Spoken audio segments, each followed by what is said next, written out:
第一句話，人生第一個單位，7分居住，3分流通，唔好淨係掛住取悅自己。第二句，剛需追求性價比，人生第一個單位啱啱好就係最好啊。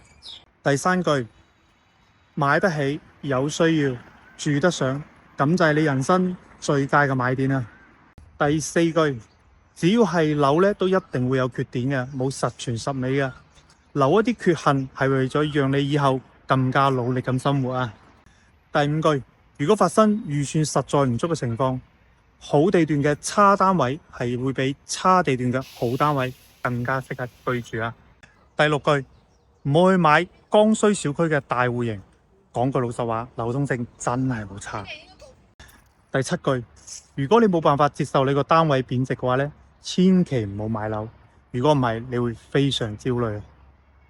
第八句，買樓係為咗提高我哋嘅生活品質，如果因為買樓而大幅度降低咗你嘅生活品質嘅話咧，咁呢個單位唔買也罷。第九句，正所謂經濟有周期，人無再少年啊。